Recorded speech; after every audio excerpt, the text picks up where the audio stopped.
كرهتي من القليان والطشطيش وما عندكش الوقت هاد اليامات الاخرين تاع رمضان.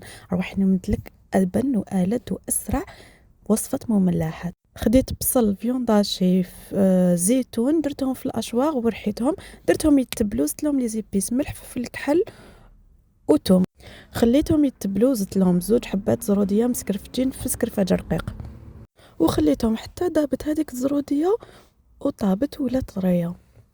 ومن بعد جبت 2 حبات فرماج خلطتهم معاهم، وهكذا الحشو ديالنا راه واجد. سهله ولا ماشي سهله؟ سهله. دوكا اروحين نوجدوا مع بعض المملحات ديالنا. خديت خبز طورتيه تاعي قسمته على 4، طليته بالفرماج، روليت لي 3 كوتي حتى تشكل لي مثلث، عمرت لافاخس في الوسط، زدت لها من الفوق فروماج غابي، ويلا ندخلوها للكوشه. لا لا لا لا لا لا، اصبري، قبل ما ندخلوها الكوشه نطليو الحواف بشويه صفار البيض هكا باش تعطينا تحميره شابه. وشوفوا لي النتيجه، تستاهل تسيوها قبل ما يخلص رمضان ولا لا لا؟ سورتو مع هاد الايامات تاع الحلوى، خفيف ظريف وانتي وجدتي مملحات ساهلين ماهلين وبزاف بنان.